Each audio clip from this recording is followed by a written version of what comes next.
बिस्मिल्लाहिर्रहमानिर्रहीम। खाला की आखिरी ख्वाहिश थी कि मैं उनकी बेटी से निकाह कर लूं। मैं उससे 10 साल बड़ा था, मगर निकाह होते ही मैं उस बच्ची के करीब गया और कहा, तुम जैसी 18 साल की हो जाओगी तो मैं तुम्हें तलाक दे दूंगा, और खुद अमेरिका चला गया। मगर मैं नहीं जानता था कि मेरे जाने के बाद हर कोई उस पर गिद्ध की तरह नजर रखकर उसे नोचेगा। आज जब मैं कई सालों के बाद अपने घर आया तो अंदर से आती दिल खराश चीखों ने मुझे झिंझोड़ दिया। मैं भागता हुआ अंदर गया तो मैं उस वक्त 22 बरस का एक नौजवान था जिसे अपनी जिंदगी से बेइंतहा मोहब्बत थी। एक आजाद और रोशन और कामयाब मुस्तकबिल का ख्वाब मेरी आंखों में सजा था। मगर ये सब ख्वाब उस वक्त रुक गए जब मेरे सामने मेरे रिश्ते की वाहिद कड़ी, मेरी खाला, मौत और हयात की कश्मकश में मुब्तला अस्पताल के बिस्तर पर लेटी थी। खाला का खानदान बहुत छोटा था, सिर्फ वो और उनकी इकलौती बेटी अनाया। अनाया उस वक्त मासूम बच्ची थी जिसकी दुनिया अपनी माँ के गिर्द घूमती थी। मैं जानता था कि खाला हमेशा से माली तंगी का शिकार रही थी और इसी गुर्बत ने उनकी सेहत को मजीद बिगाड़ दिया था। वो एक खौफनाक ट्रैफिक हादसे का शिकार हुई थी और डॉक्टरों ने वाज़ेह तौर पर कह दिया था कि उनके पास जिंदगी के चंद ही लम्हे बाकी हैं। मैं अस्पताल के सुसरवी से चलते हुए पंखे के नीचे बेचैन बैठा था। मेरे दिल में कर्ब था, मगर साथ ही एक नामालूम सा बोझ भी महसूस हो रहा था। खाला ने बहुत कमजोर आवाज में मुझे अपने पास बुलाया। उनका हाथ कांप रहा था, जिस्म पर कई जगह पट्टियां बंधी थी, मगर उनकी आंखों में एक शदीद मां का खौफ नुमाया था। बशीर, उन्होंने बड़ी मुश्किल से सांस लेते हुए कहा, मेरी बच्ची, मेरी अनाया, मेरे बाद उसका क्या होगा? मैंने उन्हें तसल्ली दी। खाला, आप फिक्र न करें, मैं हूं ना। लेकिन वो जानती थी कि सिर्फ तसल्ली काफी नहीं है। उन्होंने अपने करीब बैठी अनाया, जो खौफजदा निगाहों से कभी मुझे और कभी अपनी मां को देख रही थी, उसका छोटा सा हाथ लिया और उसे बड़ी मुश्किल से मेरे हाथ में थमा दिया। अनाया का हाथ नर्म और छोटा था, जैसे किसी तितली का पर। मेरी आखिरी ख्वाहिश। खाला की आवाज टूट गई, तुम इससे निकाह कर लो, इसे एक साहिबान दे दो। मैं नहीं चाहती कि मेरी बेटी दुनिया की नजरों में अकेली हो जाए। ये मेरे लिए एक झटका था। निकाह, वो भी इस बच्ची से जो मुझसे 10 साल छोटी थी और जिसे मैंने हमेशा अपनी छोटी बहन की तरह समझा था। लेकिन उनके चेहरे पर मरने का खौफ नहीं, अनाया के अकेले रह जाने का खौफ था। मैंने बगैर किसी सवाल के हाँ कर दी, सिर्फ खाला को सुकून देने के लिए। एक मजहबी रहनुमा को बुलाया गया। अस्पताल के खामोश कमरे में उजलत में वो रस्मी निकाह की कार्रवाई मुकम्मल हुई और चंद मिनटों के बाद मेरी खाला ने आखिरी सांस ली। दुनिया अनाया के लिए मुकम्मल तौर पर उजड़ चुकी थी। खाला के जनाजे और तदफीन के बाद मुझे अनाया को अपने आबाई घर ले जाना पड़ा, जहाँ हमारे मुश्तरका खानदान का राज था। वो एक बड़ा और पुरहुजूम ज्वाइंट फैमिली सिस्टम था, जहाँ हर फर्द एक दूसरे की जिंदगी में दखल अंदाजी का हक समझता था। मुझे ये माहौल कभी पसंद नहीं आया था। मैं हमेशा से एक आज़ाद गैर मुल्की तर्ज जिंदगी का ख्वाह था। उसी रात जब सारे लोग सो चुके थे और अनाया अपनी माँ की मौत और नए रिश्ते के बोझ तले से सक रही थी, मैं उसके पास गया और पहली और आखिरी बार एक शौहर के तौर पर उसके सामने खड़ा हुआ। उसकी आंखों में आंसू थे और वो मेरे सामने खड़ी सहमी हुई थी, जैसे उसी किसी सजा का इंतजार हो। अनाया, मेरी बात गौर से सुनो। मैंने नरमी के बजाय एक संजीदा और सर्द लहजा अपनाया। मैं नहीं चाहता था कि वो मुझसे कोई जज्बाती उम्मीद रखे। अस्पताल में जो कुछ भी हुआ वो सिर्फ तुम्हारी माँ की आखिरी ख्वाहिश को पूरा करने के लिए एक रस्मी कार्रवाई थी। ये सिर्फ एक कागज का टुकड़ा है, इससे ज्यादा कुछ नहीं। अनाया ने अपनी बड़ी आंखें ऊपर उठाकर मुझे देखा। वो शायद मेरे कहने का मतलब समझ नहीं पा रही थी। मैंने अपनी बात को मजीद वाज़े और तल्ख किया। जिस दिन तुम 18 साल की होगी मैं तुम्हें तलाक दे दूंगा, ये मेरा वादा है और मैं इसे हर सूरत पूरा करूंगा। उस लम्हे मेरा दिल सख्त था। मुझे सिर्फ अपनी आज़ादी और अपना मुस्तकबिल अजीज था। मैं अमेरिका जाना चाहता था, वहां अपनी तालीम मुकम्मल करना चाहता था और एक बड़ी कॉरपोरेट नौकरी को हासिल करना चाहता था। जॉइंट फैमिली के बंधन और एक कमसिन बीवी की जिम्मेदारी मेरी राह में सबसे बड़ी रुकावट लग रही थी। मैंने उसे तसल्ली देने के बजाय एक तरह का अल्टीमेटम दिया था, क्योंकि मैं नहीं चाहता था कि वो मेरे पीछे यहाँ बरसों इंतजार करती रहे। मेरा ख्याल था कि वाज़े अल्फाज में तलाक का वादा उसे जहनी तौर पर तैयार कर देगा। अगले हफ्ते मैंने अमेरिका का टिकट कटा लिया। ये फैसला मेरे खानदान के लिए हैरान कुन था, खास तौर पर उस वक्त जब मेरी नई नई शादी हुई थी। मैंने सबको यही बताया कि मुझे जल्द अज जल्द तालीम के लिए जाना जरूरी है। अनाया को मैंने अपने वालिदैन के हवाले कर दिया और उन्हें सख्ती से हिदायत की कि इसका ख्याल रखें। मेरे वालिदैन ने मेरी बात मान ली, मगर उनके चेहरों पर एक नापसंदीदगी का इजहार था, क्योंकि अनाया न तो अमीर थी और न ही किसी बड़े खानदान से, बल्कि अब एक बोझ बन चुकी थी। जहाज पर बैठकर मैंने खिड़की से पाकिस्तान की ज़मीन को अलविदा कहा। मेरे दिल में कोई पछतावा नहीं था, सिर्फ एक नया जोश और एक आज़ाद मुस्तकबिल का यकीन था। मैं सोच रहा था कि जब मैं वापस आऊँगा तो सबसे पहले तलाक के कागजात पर दस्तखत करूँगा और फिर अमेरिका में जाकर अपनी नई ज़िंदगी, नए रिश्ते और नई मोहब्बत को मुकम्मल करूँगा। मेरी तवज्जो का मरकज़ अब एवलिन नामी एक खूबसूरत और ज़हीन अमरीकी लड़की थी जो मेरे साथ ही मेरे कोर्स में पढ़ती थी। मैं जल्दी उससे शादी करना चाहता था। मैंने अनाया को मुकम्मल तौर पर अपने जहन से निकाल दिया, उसे माजी का एक तल्ख और उजलत का फैसला समझकर भुला दिया। लेकिन मैं उस वक्त ये नहीं जानता था कि मेरा ये बुज़दिलाना फरार अनाया को किस जुल्म और समाजी दबाव के सामने तन्हा छोड़ गया है। मैंने अपनी ज़ाती ख्वाबों के लिए एक यतीम बच्ची को उसके हाल पर छोड़ दिया था, जहाँ मेरे घर के लोग उसे मेरी गैर मौजूदगी में एक गैर ज़रूरी बोझ, एक कफालत की मारी हुई बीवी का दर्जा देकर नोचना शुरू कर देंगे। मैं नहीं जानता था कि मेरा तलाक का वादा उसके लिए तलवार से ज़्यादा तेज साबित होगा और उसके 18 साल के होने से पहले ही वो समाजी और घरेलू तशद्दुद की भेंट चढ़ जाएगी। मैं मुकम्मल तौर पर लापरवाह था। एक मर्द जो सिर्फ अपनी ख्वाहिशात को पूरा करने के लिए आगे बढ़ता है, ये समझे बगैर कि उसके एक फैसले ने दूसरे इंसान की जिंदगी को कैसे दोज़ख बना दिया है।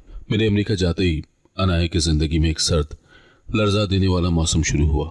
मैंने उसे तलाक का वादा देकर अपने वालिदैन के घर छोड़ दिया था ताकि मैं आज़ादी की तलाश में निकल सकूं, मगर मुझे इदराक नहीं था कि मैं उसे किन भयानक हालात में छोड़कर जा रहा हूं।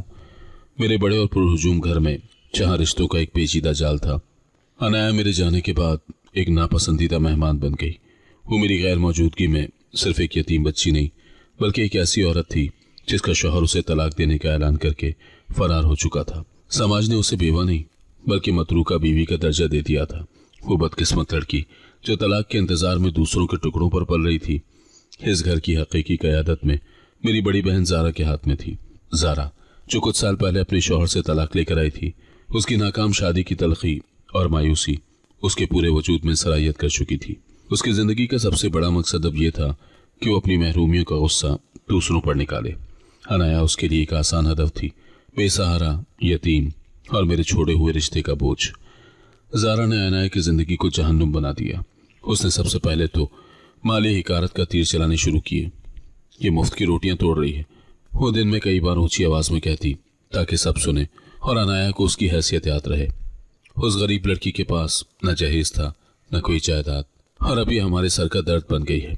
अनाया की आंखों से मासूमियत अभी गई भी नहीं थी, मगर ज़ारा ने उसे घर की नौकरानी बना डाला। वो सुबह सबसे पहले उठती और रात को सबसे आखिर में सोती।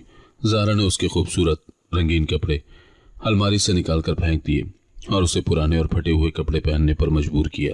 खूबसूरती पर उसका हक है जिसका कोई ठिकाना हो, ज़ारा ने एक बार उसके सामने हंसकर कहा। अनाया को घर का सबसे मुश्किल और जिस्मानी मुशक्कत वाला काम करना पड़ता, जैसे कपड़े धोना, चक्की पीसना। अगरचे अब मशीनें थीं, ज़ारा उसे सज़ा के तौर पर पुराने तरीके इस्तेमाल करने पर मजबूर करती और गर्मी में सहन साफ करना। सबसे संगीन इकदाम उसकी तालीम रोकना था। अनाया ज़हीन थी और पढ़ना चाहती थी, मगर ज़ारा ने उसका स्कूल छुड़वा दिया था।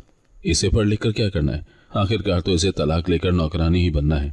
ज़ारा ने मेरे वालिदैन से कहा। अनाया की किताबें छीन ली गई और उसे घर के अंधेरे पिछले कोनों में बंद कर दिया गया, जहाँ वो सारा दिन काम करती और रात को रोती थी। उस पर लगने वाला हर इल्ज़ाम एक समाजी ताना बन जाता। इसके बाप ने जायदाद नहीं दी तो हम इसे क्यों पालें। ख़ानदान के बाकी लोग भी मेरे वालिदैन समेत ज़ारा के सामने बेबस थे, या शायद वो खुद भी उस कम उम्र बहू को एक बोझ समझते थे जिसे उनका बेटा जल्द ही तलाक देने वाला था। ज़ारा का गुस्सा दरअसल उसकी अपनी नाकाम शादी की मायूसी और हसद था, जो वो अनाया की जवानी और बढ़ती हुई मासूमियत पर निकालती थी। वो नहीं चाहती थी कि कोई औरत इस घर में सुकून से रहे। एक दोपहर जब अनाया तन्हा कुएं से पानी भर रही थी, मेरे चचाजाद भाई सलीम, जो एक आवारागर्द शख्स था, उसके करीब आया और नाज़ेवा जुमले कहने लगा। शौहर तो तेरा अमेरिका में मज़े कर रहा है, यहाँ तू अकेली है। उसने अनाया को हिरासा करने की कोशिश की। अनाया खौफज़दा होकर कुएं के पास से भागी और सलीम से मुज़ाहिमत की। सलीम की तरफ से मुज़ाहिमत देखकर ज़ारा ने वहां पहुंचकर मामला ख़राब कर दिया। बजाय इसके कि वो सलीम को डांटती, उसने उल्टा अनाया को पकड़ लिया। ज़ारा ने उसे बुरी तरह पीटा और पूरे ख़ानदान के सामने बदनाम किया। तुम ही ने इसे बुलाया होगा, ज़ारा ने गुस्से से चीखा। तुम्हारा दिल काला है, तुम मर्दों को इशारे कर रही हो, इसीलिए बशीर भी तुम्हें छोड़कर भागा है। अनाया रोती रही और अपनी मासूमियत की कसमें खाती रही, मगर कोई उस पर यकीन करने को तैयार न था। ज़ारा ने एक और झूठा इल्ज़ाम लगाया, जिसने अनाया को घर में मजीद जिल्लत का सामना करना पड़ा। उस वाक़े के बाद अनाया का बचपन और मासूमियत उन जालिम हाथों में दम तोड़ने लगे थे। वो अब खौफ और खामोशी की मूरत बन चुकी थी। उसका चेहरा हमेशा बुझा रहता और उसकी आंखें हर वक्त कुछ छुपाती रहती। मैं अमेरिका में एवलिन के साथ एक नई मोहब्बत की तलाश में था और यहाँ मेरी बीवी खौफ और समाजी जुल्म में जी रही थी। मैं अपनी एयर कंडीशन दुनिया में बैठा था और मुझे इन हालात का कोई इदराक नहीं था। मेरी लापरवाही, मेरी उजरत में किए गए निकाह और फिर फौरी फरार ने उसे समाजी गिद्धों के सामने डाल दिया था। अनाया के लिए अब ये घर एक महफूज पनागा नहीं बल्कि एक कैद खाना बन चुका था, जहाँ उसके हर अमल और हर लफ्ज़ पर सख्त निगरानी थी। ये सिलसिला बरसों तक चलता रहा, जब तक कि मैं अपना तलाक का वादा पूरा करने वापस ना आया। मैं इन सब तलखियों से दूर अमेरिका में अपने नए अमरीकी ख्वाब को हकीकत का रंग देने में मसरूफ था। मेरी मुलाकात एवलिन से हुई, जो कि एक कामयाब, खुद मुख्तार और इंतहाई खूबसूरत आर्किटेक्ट थी। उसकी शख्सियत में एक ऐसी चमक थी जो मेरे रोशन मुस्तकबिल के तस्वुर से मुकम्मल तौर पर मुताबिकत रखती थी। वो मेरे ख्वाबों की तकमील थी, आज़ाद, तरक्की पसंद और दुनियावी रिश्तों के बोझ से पाक। हम बहुत जल्द एक दूसरे के करीब आ गए और मेरा इरादा था कि मैं जल्दी उससे शादी करके अपना मुस्तकिल ठिकाना अमेरिका में बना लूंगा। अब जब मैंने अपने मुस्तकबिल का नक्शा मुकम्मल कर लिया था, मुझे एक चीज़ दरमियान से हटानी थी। वो थी अनाया। वो मेरा कागजी रिश्ता थी, मेरी मजबूरी का वो बोझ जिसे मैंने बरसों से अपनी गर्दन पर महसूस कर रखा था। मैंने एक शाम अपने फ्लैट से फ़ोन पर अपने वालिद से रब्ता किया, जो बहुत दिनों के बाद मेरी आवाज़ सुनकर खुश हुए, लेकिन मेरी अगली बात ने उन्हें खामोश कर दिया। वालिद साहब, अब वक्त आ गया है, आप अनाया को तलाक दे दें। मेरे वालिद हिचकिचाए। क्या? मगर बशीर, तुम ये क्या कह रहे हो? खाला की आखिरी ख्वाहिश थी वो। मैंने उनकी बात काटी सख्त लहजे में। कोई आखिरी ख्वाहिश नहीं वालिद साहब, मैं एवलिन से शादी कर रहा हूँ और मैं इस बेमायनी रिश्ते को मजीद नहीं घसीट सकता। कानूनी तौर पर उसे आज़ाद करें। मेरे वालिद ने गहरी सांस ली और वजाहत की। बेटा, पाकिस्तान के कानून के मुताबिक, ख़ास तौर पर हमारे मजहबी और कबायली निज़ाम में, तुम अगर खुदा कर कागजात पर दस्तखत नहीं करोगे और महर नहीं लगाओगे तो ये अमल साफ नहीं होगा। तुम्हें एक बार आना पड़ेगा। ये मेरे लिए एक झुंझलाहट का बायस था। मैंने एक लम्हे के लिए भी ये नहीं सोचा कि अनाया की क्या हालत होगी या उस पर क्या गुजर रही होगी। मेरे जहन में सिर्फ जल्द अज जल्द तलाक का अमल मुकम्मल करने का इरादा था। मैंने अपने दिल में एक बार भी अनाया की कमसिनी, उस पर होने वाले जुल्म या उसकी यतीमी का ख्याल नहीं लाया। वो सिर्फ एक रुकावट थी जिसे मुझे हटाना था। मैंने एवलिन को सूरत हाल बताई। मैंने उसे ये नहीं बताया कि मैं एक कम उम्र बीवी को तलाक देने जा रहा हूँ, बल्कि ये कहा कि मैं एक अहम खानदानी जायदाद का मामला हल करने पाकिस्तान जा रहा हूँ, जिसे मेरी गैर मौजूदगी में मेरे रिश्तेदारों ने पेचीदा कर दिया है। एवलिन ने मेरी बात पर यकीन कर लिया और मुझे जल्द वापसी की उम्मीद दिलाई। मेरे दिल में अनाया के लिए कोई जगह नहीं थी, कोई अफसोस या हमदर्दी नहीं थी। वो सिर्फ एक कागजी रिश्ता थी जिसे ख़त्म करना ज़रूरी था। कई सालों के बाद मैंने पाकिस्तान की सरजमीन पर कदम रखा। मेरे जहन में सिर्फ एक ही मंसूबा था, तलाक देना, रिश्तेदारों से रस्म राह करना और जल्द से जल्द वापस अमेरिका के लिए फ़्लाइट लेना।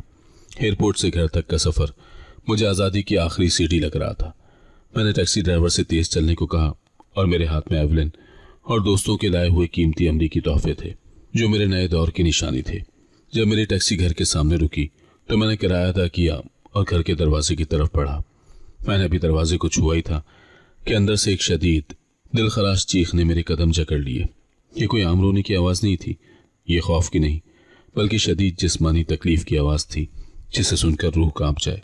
वो चीख जानी पहचानी थी, मगर इतनी शदीद थी कि मेरा दिमाग उसे कबूल नहीं कर पा रहा था। मेरे हाथों में अमेरिका से लाए हुए तोहफे, मेरे लैपटॉप और एवलिन की लाई गई परफ्यूम की शीशी धड़ाम से ज़मीन पर गिरकर टूट गई। मुझे नहीं मालूम था कि क्या हुआ, मगर मेरा दिल धक से रह गया, जैसे किसी ने मुझे अचानक धक्का दे दिया हो। मैंने दरवाज़ा खोला जो अंदर से बंद नहीं था और भागता हुआ अंदर गया। मेरे सामने एक खौफनाक मंजर था। सहन में ही मेरी बड़ी बहन ज़ारा एक नौजवान लड़की पर वहशियाना तशद्दुद कर रही थी। ज़ारा का चेहरा गुस्से से सुर्ख था और वो उस लड़की को जोर जोर से बालों से पकड़कर घसीट रही थी। 18 साल की हो गई है तो क्या, तुम्हें तलाक का इंतजार है ना? अब ये सब कुछ सहना पड़ेगा, ज़ारा चिल्ला रही थी। मैंने एक लम्हे के लिए रुककर उस लड़की के चेहरे को गौर से देखा। वो लड़की जिसके चेहरे पर खौफ और दर्द के निशान थे, जो अब कमसिन बच्ची नहीं थी बल्कि जवानी की दहलीज पर खड़ी थी। मेरी छोड़ी हुई अनाया थी। उसका वजूद मेरे जाते ही किस तरह अजियतों में ढल गया था, मैंने पहली बार अपनी आंखों से देखा। मेरे कदमों तले से जमीन निकल गई और मेरे सारे अमरीकी ख्वाब पल भर में चकनाचूर हो गए। मैं सकते में था। मेरे सामने खड़ी अनाया अब वो कमसिन बच्ची नहीं थी जिसे मैं छोड़कर गया था, बल्कि एक जख्मी जवान औरत बन चुकी थी जिसे मेरी अपनी बहन दरिंदगी से मार रही थी। उसका चेहरा आंसुओं, पसीने और शदीद तकलीफ से बिगड़ा हुआ था। ज़ारा, मेरी बड़ी बहन, उस पर बुरी तरह हावी थी। वो उसे बालों से पकड़कर घसीट रही थी, उसके चेहरे पर थप्पड़ों की बारिश कर रही थी। हर थप्पड़ की आवाज मेरे जमीर पर एक भारी चोट थी। तुमने मेरी बेटी की किताबें क्यों फाड़ी? तुम बदकिस्मत हो, तुमने मेरे बेटे का प्रोजेक्ट खराब किया। ज़ारा गुस्से में पागल थी। उसके अल्फाज में गुस्सा नहीं, एक गहरी नफरत और साजिश छुपी हुई थी। मैंने अपना होश संभाला और चीख कर ज़ारा का हाथ पकड़ा। ये क्या कर रही हो ज़ारा? तुम पागल हो गई हो? मेरे हाथों में ज़ारा का बाजू लोहे की तरह सख्त हो गया। जैसे ही ज़ारा ने मुड़कर मुझे देखा, उसके चेहरे पर वहशत का रंग फौरन एक मासूम बहन का रूप धार गया। उसने झटके से अपना हाथ छुड़ाया और अपने कपड़े झाड़े, जैसे कुछ हुआ ही ना हो। ओह भाई, तुम आ गए? हमें तो तुम्हारे आने की उम्मीद ही नहीं थी। उसने फौरन अपनी आवाज में मिठास खोल ली। ये बच्ची काबू में नहीं आती, सारा दिन काम चोरी करती है और अब मेरे बेटे की पढ़ाई में खलल डाल रही है। मैं तो बस इसे समझा रही थी। उसके झूठ पर मुझे शदीद घिन आई। मैंने ज़ारा की तरफ से निगाह हटाई और अनाया की तरफ देखा। उसका नाजुक वजूद कांप रहा था, उसकी सांसें बेतरतीब थी और चेहरे पर गहरे जख्म नुमाया थे। उसकी आंखों में वो खौफ था जो बरसों के जुल्म से पैदा होता है और एक बेबसी थी जो किसी भी मदद की तवक्को ना रखने से पैदा होती है। अनाया ने मुझे पहचाना, मगर उसकी आंखों में कोई खुशी या अपने शौहर की वापसी की तवक्को नहीं थी। वो फौरन अपने आंसू पोंछकर सीधी खड़ी हो गई। उसने एक सर्द खाली लहजे में कहा, आप तलाक देने आए हैं? मैं तैयार हूँ, आप अपना काम मुकम्मल करें। उसकी इस लाताल्लुकी ने मेरे दिल को और मजीद छेदा। उसे मुझसे कोई गिला या शिकवा नहीं था, बस इस रिश्ते से जल्द अज जल्द आज़ादी चाहिए थी। मुझे शर्मिंदगी हुई। मैंने उसके करीब जाकर दबाकर पूछा, तुम्हारी हालत क्यों है? यहाँ तुम्हारे साथ क्या हो रहा है? उसने कोई जवाब नहीं दिया, बस ज़ारा की तरफ एक खामोश और मायने खेज निगाह डाली और फिर अपने आंसू पोंछ लिए। उसकी खामोशी में ज़ारा के जुल्म के हजार दास्तानें छुपी थी, जिन्हें शायद वो अब अल्फाज में बयान करना भी ज़रूरी नहीं समझती थी। इस वाक़े के बाद घर में एक अजीब सी सूरत हाल थी। ज़ारा और मेरे वालिदैन मेरे अचानक आने से परेशान थे और मुसलसल मेरी तवज्जो अमेरिका की तरफ मबजूल कराने की कोशिश कर रहे थे। मैंने एक बहाना बनाकर अपनी वापसी कुछ दिन के लिए मुलतवी कर दी। मैंने अपने वालिद और वालिदा के रवैये का गहराई से मुशाहिदा किया। वो ज़ारा के जुल्म से वाकिफ थे, मगर शायद मेरी तलाक के वादे और अनाया की गुर्बत ने उन्हें मुदाखलत करने से रोक दिया था। मैंने खामोशी से घर में होने वाली सरगर्मियों पर नजर रखी। जल्द ही मुझे पता चला कि ज़ारा का सारा गुस्सा सिर्फ उसके बेटे की किताबों तक महदूद नहीं था। ज़ारा का बेटा, जो कि खुद एक निकम्मा और लालची था, और ज़ारा दोनों अनाया की जहेज की रकम पर नजर रखे हुए थे। खाला ने मरने से पहले अपने बैंक अकाउंट में कुछ जमा पूंजी अनाया के नाम की थी, जो अब बालिग होने की वजह से अनाया को मिलने वाली थी। ज़ारा चाहती थी कि अनाया या तो उस रकम से दस्तबरदार हो जाए या फिर वो रकम उनके बेटे के हवाले कर दे। ज़ारा का असल मकसद अनाया को सिर्फ नौकरानी बनाकर रखना नहीं था, बल्कि उसकी ज़िंदगी और उसके आने वाले पैसों पर कब्जा करना था, ताकि उसका बेटा उससे फ़ायदा उठाए। ज़ारा की हवस अब मेरे सामने एक करी शक्ल में ज़ाहिर हुई। उसका मुसलसल तशद्दुद अनाया को इतना दबाव मिलाना था कि वो खौफज़दा होकर अपने हुकूक से दस्तबरदार हो जाए। ये समाजी जुल्म और लालच का एक बदतरीन इम्तिजाज था। मैंने पहली बार उस बच्ची के जख्मों में अपने गुनाह का अक्स देखा। अगर मैं उसे छोड़कर ना जाता, अगर मैंने अस्पताल में महज एक रिश्ता निभाया होता, तो आज वो इस हालत में ना होती। मेरे दिल में शर्मिंदगी का एक नया और शदीद एहसास पैदा हुआ। उस वक्त मैंने एक सख्त फैसला किया। मैं तलाक देने से पहले ये जानूंगा कि यहाँ क्या हो रहा है और इस लड़की को इस जुल्म से निजात दिलाऊंगा। मेरा मकसद अचानक तलाक देने से हटकर इंसाफ दिलाने की तरफ मुड़ गया। मुझे अनाया का रिश्ता नहीं चाहिए था, मगर मैं उसे मजलूम भी नहीं देख सकता था। मैंने गौर किया कि अनाया कितने सब्र और खामोशी से ये सब कुछ सहती रही। उसने कभी चीख कर किसी को नहीं बताया। उसने कभी मेरे वालिदैन से कोई शिकवा नहीं किया। उसका ये मजबूत जज्बा, उसकी अंदरूनी ताकत मेरे लिए एक नई चीज थी। ये वो अनाया नहीं थी जिसे मैंने एक मासूम बच्ची के तौर पर छोड़ा था। ये वो जवान औरत थी जिसने जुल्म को सब्र से झेला और अब सिर्फ आज़ादी की मुंतज़िर थी। ये खामोशी मेरे दिल में गहरा उतर गई और मैं अमेरिका वापस जाने के इरादे में एक गैर यकीनी कैफियत में पैदा हो गया। मैं नहीं जानता था कि ये सिर्फ हमदर्दी है या मेरे दिल में किसी नए एहसास की बेदारी। ज़ारा के जुल्म का भयानक मंजर देखने और उसकी लालची नीयत समझने के बाद मेरे अंदर एक नया जज्बा पैदा हुआ था, अपने किए का कफ़ारा अदा करने का जज्बा। मैंने सबसे पहला कदम ये उठाया कि ज़ारा को घर के एक कोने में ले जाकर उसे सख्त वार्निंग दी। मेरा लहजा सख्त और फैसला कुन था। ज़ारा, अगर अनाया पर हाथ उठाया या उसे एक लफ्ज़ भी कहा तो तुम्हारे बेटे के सारे अखराजात बंद कर दूंगा और तुम्हें ये घर छोड़ना पड़ेगा। मेरी बहन मेरी इस गैर मुतवक्की मुदाखलत से बुरी तरह हैरान और गुस्से में थी। मैंने फौरन अनाया के लिए एक अलहदा कमरा देने का मुतालबा किया ताकि वो ज़ारा की मुस्तकिल निगरानी से दूर रह सके। उस मुतालबे ने मेरे पूरे घर में हलचल मचा दी। मेरे घर वाले मेरी अचानक वापसी और फिर अनाया में मेरी नई गैर मुतवक्की दिलचस्पी पर सवाल कर रहे थे। सबको मालूम था कि मैं तो तलाक के लिए आया हूँ। मेरी वालिदा ने तशवीश से कहा, बशीर, ये क्या कर रहा है? अब तू सालों के बाद आकर उसे सर पर चढ़ा रहा है।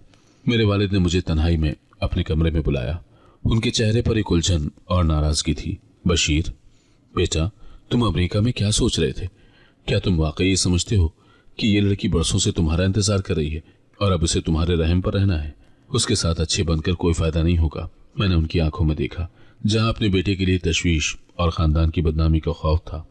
मैंने सख्त लहजे में जवाब दिया, अपने जज्बात छुपाते हुए, मैं सिर्फ अपने फर्ज और तलाक के लिए आया हूँ। वालिद साहब, मैं ज्वाइंट फैमिली के सामने इसका मजाक बनने नहीं दे सकता। मेरे काम खत्म होते ही मैं वापस चला जाऊंगा। जाहिर में मैंने खुद को तलाक के मिशन पर कायम रखा, मगर अंदर से मेरा ज़मीर मुझे कचूके लगा रहा था। उस रात सबके सो जाने के बाद मैंने दिल पर बोझ लिए अनाया के नए कमरे का दरवाज़ा बजाया। कमरा सादा और वीरान था, रोशनी भी मध्यम थी। अनाया ने दरवाज़ा खोला। वह हैरान हुई। उसे शायद किसी नौकर या ज़ारा की आमद की तवक्को थी। मैंने बगैर किसी इजाज़त के अंदर कदम रखा। वो सहमी हुई एक कुर्सी पर बैठ गई और अपनी आंखें नीचे कर ली। मैंने बातचीत शुरू की और मैंने उससे उसकी ज़िंदगी, ज़ारा के जुल्म की तफसीलात और इन सालों के दौरान उसके बचपन के तमाम तल्ख तजुर्बात के बारे में सवाल करना शुरू किया। मैंने तफसील से पूछा कि ज़ारा उसे कैसे मारती थी और वो क्यों खामोश रही। अनाया ने थोड़ी देर तक खामोशी इख्तियार की, फिर उसकी आंखों में शदीद तलखी उभरी और उसने अपने लब खोले। आपको इससे क्या गर्ज? उसकी आवाज़ धीमी थी मगर उसमें बरसों का गुस्सा छुपा था। आपने मुझे 7 साल पहले ही कागज़ का एक टुकड़ा बना दिया था जिसे आपने कचरे के डब्बे में फेंक दिया। उसके अल्फाज मेरे दिल पर बम बनकर गिरे। आपने मुझसे वादा किया था कि मुझे तलाक दे देंगे, तो आप अब भी मेरे हाल पर क्यों गौर कर रहे हैं? मैं ये सब सहने के लिए तैयार थी क्योंकि मुझे मालूम था कि इस घर में मेरी कोई हैसियत नहीं। उसने मुझे बताया कि ज़ारा ने मेरी गैर मौजूदगी में न सिर्फ उसके कपड़े छीने बल्कि उसका कॉलेज में दाखिला भी मनसूख करा दिया।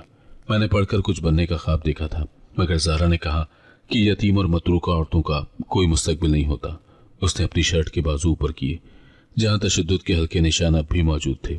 मैं रोजाना घरेलू तशद्दुद का शिकार हूं और आप आकर पूछते हैं कि क्या हो रहा है। उसकी आवाज में गहरा दर्द और शदीद चोट थी।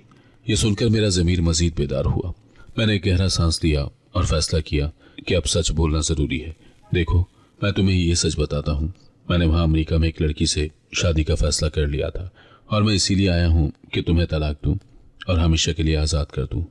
वो चौंकी नहीं बल्कि उसने हैरानी से कहा कि तो मुझे पहले से मालूम था। आपको अब एहसास हुआ कि आपने क्या किया। उसकी सच्चाई, उसका सीधा और सच्चा जवाब जिसमें कोई शिकवा नहीं था, उसने मेरी मर्दानगी को झंझोड़ दिया। मैंने महसूस किया कि मैं एक इंतहाई बेहिस और खुदगर्ज आदमी था जो अपने आराम के लिए एक मासूम लड़की की जिंदगी बर्बाद करके आया था। मुझे पहली बार अपने किए पर शदीद शर्मिंदगी हुई। मैं उसके करीब गया और मैंने पहली बार उसका हाथ थामा। उसका हाथ ठंडा और लरसता हुआ था। मैं तुम्हें इस जुल्म से बाहर निकालूंगा, तुम्हें यहाँ से बचाऊंगा और फिर तुम्हें आज़ादी दूंगा जैसा कि मैंने वादा किया था। लेकिन पहले तुम्हें महफूज बनाना मेरी जिम्मेदारी है। जब मेरा हाथ उसके हाथ से मिस हुआ तो मैंने अपने अंदर एक अजीब सी अनोखी कशिश महसूस की। ये सिर्फ हमदर्दी नहीं थी, एक ऐसा जज्बा था जो मेरी रूह को छू रहा था, जो मेरी अमरीकी मोहब्बत की मस्तूरी चमक से बिल्कुल मुख्तलिफ था। यह एहसास जिसका नाम मैं नहीं जानता था मुझे बता रहा था कि मैं अपने वादे पर कायम रहने के बावजूद इस रिश्ते को इतनी आसानी से ख़त्म नहीं कर पाऊंगा। मैंने उसे हर जुल्म से बचाने का वादा किया था और अब मेरा अगला कदम तलाक के बजाय इंसाफ की तरफ बढ़ना था। ताहम जैसे ही मेरे घर वालों को यह अंदाज़ा हुआ कि मैं अब इतनी आसानी से अनाया को तलाक नहीं दूंगा। मेरे घर में एक समाजी तूफान बर्पा हो गया। मेरे घर वालों ने तलाक की खबर को रिश्तेदारों और मोहल्ले में फैलाया तो रद्द अमल शदीद था। बाहर की दुनिया को सिर्फ ये दुख हो रहा था कि मैं अमेरिका में मौजूद एक मगरबी लड़की के लिए एक मजलूम पाकीज़ा लड़की को छोड़ रहा हूँ। लोगों ने मेरे वालिदैन को फ़ोन कर करके मलामत करना शुरू कर दी। वो तो बच्ची है, मजलूम है, तुम कैसे बेटे हो कि अपने वालिद की बहन की बेटी को यूं रुलवा रहे हो। मोहल्ले की औरतों ने मेरे घर आकर मेरी वालिदा पर शदीद दबाव डाला। मेरे वालिदैन जो पहले अनाया को बोझ समझते थे, अब समाजी दबाव में आकर मेरे सामने खड़े हो गए। मेरी वालिदा की आंखों में आंसू थे। तुम्हारी खाला की आखिरी ख्वाहिश का पास रखो बशीर, वो शरीफ बच्ची है, उसका बाप मर गया, उसकी माँ मर गई, अगर तुम भी उसे छोड़ दोगे तो ये कहाँ जाएगी। मेरे वालिद ने भी सख्त अल्फाज में कहा, अगर तुमने तलाक दी तो लोग कहेंगे कि ये लड़की खराब थी, इसलिए बेटे ने अमेरिका से आकर तलाक दे दी। मुझे हैरत हुई कि उन्हें इस बच्ची की इज्जत की फिक्र नहीं बल्कि अपनी खानदानी साख की ज्यादा फिक्र थी। इन तमाम दबाव के बावजूद अनाया ने खुद एक बार फिर वाजे किया कि वो तलाक चाहती है। उसने मेरे वालिदैन के सामने भी सर झुकाकर कहा, मुझे इन पर कोई बोझ नहीं बनना, मैं आपकी सारी शराइत मानने को तैयार हूँ, बस मुझे आज़ाद कर दें। उसकी ये खुददारी और इज्जत नफ्स मुझे उलझा रही थी। वो मेरी तरफ हमदर्दी या शौहर के हक से नहीं देख रही थी बल्कि एक ऐसे इंसान के तौर पर जो अपना वादा पूरा करने आया था। लेकिन उसकी खामोशी, नीची नज़रों में एक छुपा हुआ जज्बाती ताल्लुक था जिसे मैं महसूस कर रहा था। ये वो ताल्लुक था जो एक औरत को 7 साल की गैर मौजूदगी में भी एक रिश्ते से जोड़े रखता है। मैंने उसके रवैये में एक ज़बरदस्त तब्दीली देखी। वो अब डरने वाली बच्ची नहीं थी। मैंने देखा कि वो एक मजबूत औरत बन चुकी है जिसने जुल्म को झेला और ख़ुद को मुश्किल से निकाला है। उसकी आंखों में चमक लौट रही थी, शायद इसलिए कि उसे पता था कि उसकी आज़ादी अब करीब है। उधर अमेरिका में मेरे दिल में एवलिन की जगह तेज़ी से खाली हो रही थी। मैंने एवलिन से बातचीत कम कर दी और अपने लैपटॉप पर चैट करते हुए मेरा ज़मीर मुझे बुरी तरह मलामत कर रहा था। मैं अनाया की इस सच्चाई को कैसे नज़रअंदाज कर सकता था जो उसने मुझे बताई थी। मैंने झूठ बोलकर एवलिन से ताल्लुक़ कायम किया था, जबकि मेरे मुल्क में एक लड़की मेरी गफलत की वजह से अजाब में थी। एक दिन शाम को जब घर में मुकम्मल खामोशी छाई हुई थी, मैंने अनाया को घर के पिछले लॉन में एक कुर्सी पर बैठे देखा। वो अपने हाथों में एक डायरी लिए हुए थी। सूरज की नारंगी किरणें उसके चेहरे पर पड़ रही थी जिससे उसका उदास मगर खूबसूरत चेहरा नुमाया हो रहा था। वो किसी गहरी सोच में थी और डायरी के वर्क उलट रही थी। मैं आहिस्ता से उसके करीब गया। उस डायरी के एक सफ़े पर एक शायरी लिखी हुई थी जिसे उसने शायद खुद ही लिखा था। शायरी के बोल थे, कोई तो बूझो, कोई तो हो जो मेरे जख्मों को पहचाने, कोई तो हो जो इस वीराने में एक पल के लिए रुके। जब मैं उसके बहुत करीब पहुंचा तो उसके हाथों से वो डायरी फिसल गई और ज़मीन पर गिर गई। मैंने वो डायरी उठाई और उसकी आंखों में देखा। हमारी निगाहें पहली बार टकराई। ज़ारा के जुल्म के बाद या तलाक की बात के बाद पहली बार हमारे बीच एक नरम गहरी खामोशी छा गई। उसकी आंखें पानी से भरी थी जो शायद उसी शायरी का नतीजा थी। मैंने खुद को रोका नहीं और आहिस्ता से झुककर उसके गाल से एक आंसू पहुंचा। मेरे लम्स पर वो कांप उठी। ये खौफ का कांपना नहीं था बल्कि जज्बाती शिद्दत का रद्द अमल था। उसके चेहरे पर फौरी शर्मिंदगी और इस्तराब आया। मैं जानता था कि ये सिर्फ एक रिश्ता नहीं था जो तलाक की दहलीज पर खड़ा था, बल्कि ये एक ना पहचाना जाने वाला रोमांस था जो हमारे बीच पनप रहा था। उसने बरसों इंतजार किया था, शायद ना चाहते हुए भी मेरे लिए एक अनदेखे जज्बे को दिल में जगह दी थी। मैं जो अमेरिका में आज़ादी और मोहब्बत ढूंढ रहा था वो मुझे उस पुरानी मजलूम और मजबूत औरत की खामोश आंखों में मिल रहा था। मेरा दिल अब सिर्फ तलाक नहीं चाहता था, वो उस लड़की की हिफाजत और उसका एतमाद चाहता था। अनाया की खामोश मोहब्बत और मजलूमियत ने मेरे दिल में एक नई जगह बना ली थी। मैं अब सिर्फ तलाक नहीं चाहता था बल्कि उसकी ज़िंदगी बेहतर बनाना चाहता था। इस कश्मकश के बाद मैंने अनाया से एक तफसीली बातचीत की ताकि मैं उसके मुस्तकबिल के इरादों को समझ सकूं। एक सुबह मैंने अनाया को नाश्ते पर बुलाया। सबकी नज़रें हम पर थीं, लेकिन मैंने उन सबको नज़रअंदाज किया।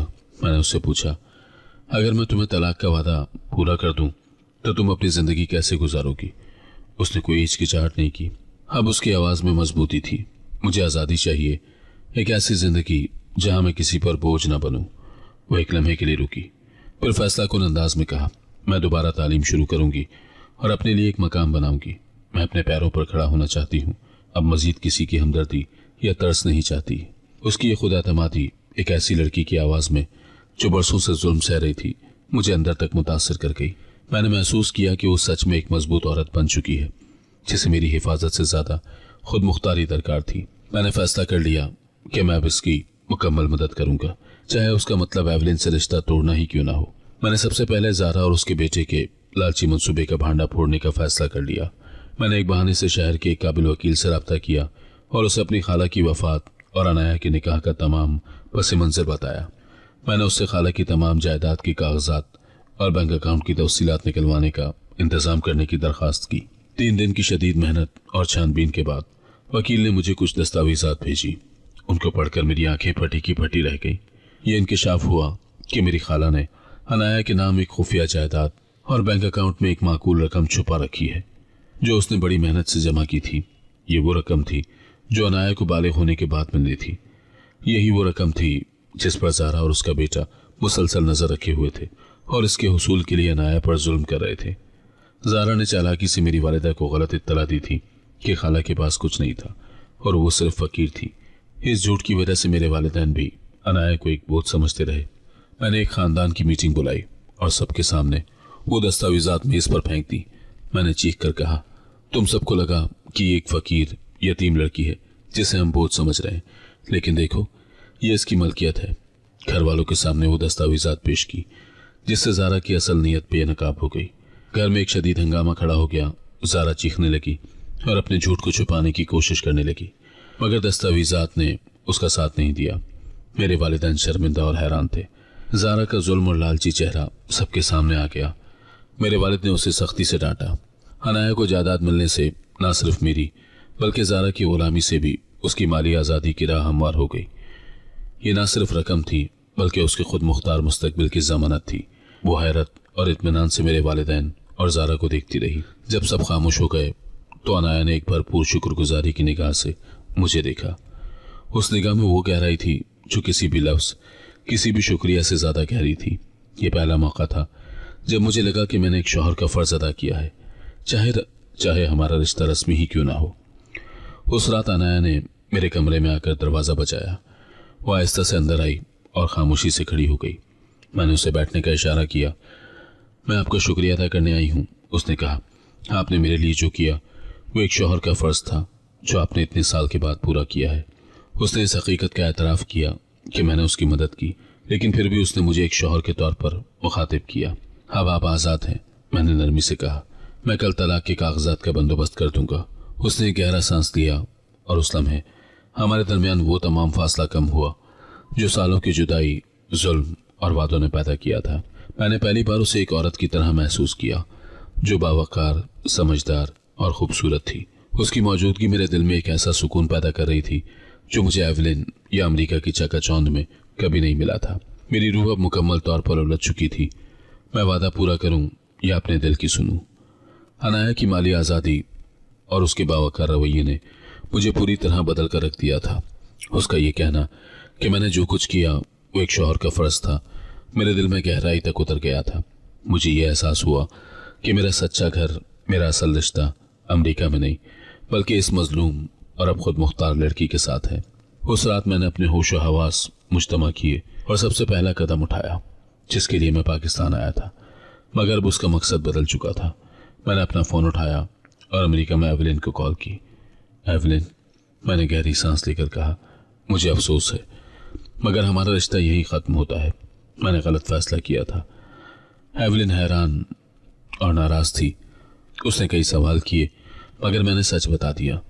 मैंने यहाँ एक ऐसी औरत को दरियाफ्त किया है जिसे मैंने खुद बर्बाद किया था। मैं उसके साथ जो जुल्म हुआ उसका कफारा अदा किए बगैर वापस नहीं आ सकता। मैंने वाजे कर दिया कि मैं अब अमेरिका वापस नहीं आऊँगा और मैंने अपना सच्चा ठिकाना तलाश कर लिया है। मेरा उस रिश्ते का खात्मे का ऐलान मेरे घर वालों के लिए एक और शदीद झटका था। उन्होंने तो यही सोचा था कि मैं तलाक देकर वापस चला जाऊँगा, लेकिन जब उन्होंने देखा कि मैं अब अमेरिका नहीं जा रहा हूँ और मेरा रवैया अनाया के लिए मुकम्मल तौर पर बदल चुका है तो उन्हें मेरी तब्दीली नजर आ रही थी। मेरे वालिद ने सिर्फ इतना कहा, अगर तुम्हें यहाँ रहना है तो एक अच्छा फैसला करो। मैंने अगले दिन अनाया से तन्हाई में मुलाकात की। मैंने उससे साफ गोई से कहा, मैंने एवलिन से रिश्ता तोड़ दिया है। अब मैं तुम्हें तुम्हारे वादे के मुताबिक आज़ादी दूंगा अगर तुम अब भी यही चाहती हो। तुम्हारे पास तुम्हारी जायदाद है, तुम्हारे लिए एक नया मुस्तकबिल है, तुम अपनी ज़िंदगी का इंतखाब कर सकती हो। मैंने जानबूझकर उस पर कोई दबाव नहीं डाला। उसकी आंखों में नमी थी। शायद मेरी ईमानदारी और नदामत देखकर वो आहिस्ता से मेरे करीब आई। उसकी आवाज में वो नरमी और सच्चाई थी जो मैंने उससे पहले कभी नहीं सुनी थी। उसने अपना सर नीचे किया और फिर ऊपर उठाकर सीधा मेरी आंखों में देखा।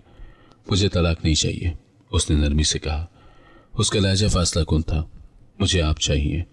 उसका ये गैर मुतवक्के, सादा और सच्चा जवाब सुनकर मेरा दिल एक नई वालिहाना खुशी से भर गया। वो सच में मुझे चाहती थी। मेरे तमाम छोड़ने और जुल्म के बावजूद मैंने फौरी तौर पर उसका हाथ पकड़ लिया। हनाया, मैं शर्मिंदा हूं। मैं तुम्हें छोड़कर तुम्हारे बचपन के दुखों की वजह बना। मैंने उसके सामने झुककर उसके हाथों पर अपना सर रखा और उसके बचपन के तमाम जुल्म और दुखों की माफी मांगी। उसने मुझे उठाया। आपने उस दिन मुझे अस्पताल में कबूल किया था और उसके बाद मैंने हमेशा आपको अपना शौहर माना है। मुझे यकीन था कि आप वापस आएंगे, चाहे तलाक देने के लिए ही सही, मगर आप मेरे थे। उसने एतराफ किया कि वो सालों से इस रिश्ते के टूटने के खौफ में जी रही थी, मगर उसके दिल के एक कोने में हमेशा मेरे लिए एक जगह थी।